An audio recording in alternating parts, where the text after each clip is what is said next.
name's Finbar. I'm from Ireland. I'm here with a group from Armagh Parish, Armagh Diocese, a youth group here in Medjugorje.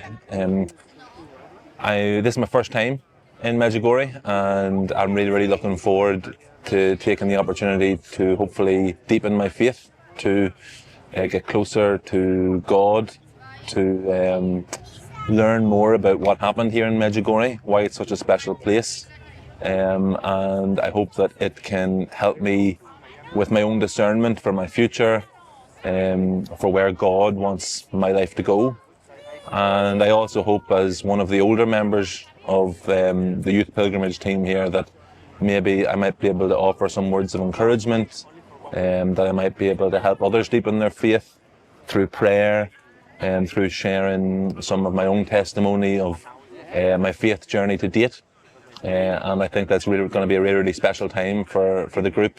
There's 16 of us here, and I think that it seems like a really good group, and we're going to get a great opportunity to get to know each other better and, please God, get closer to Jesus Christ and closer to the Blessed Virgin as well.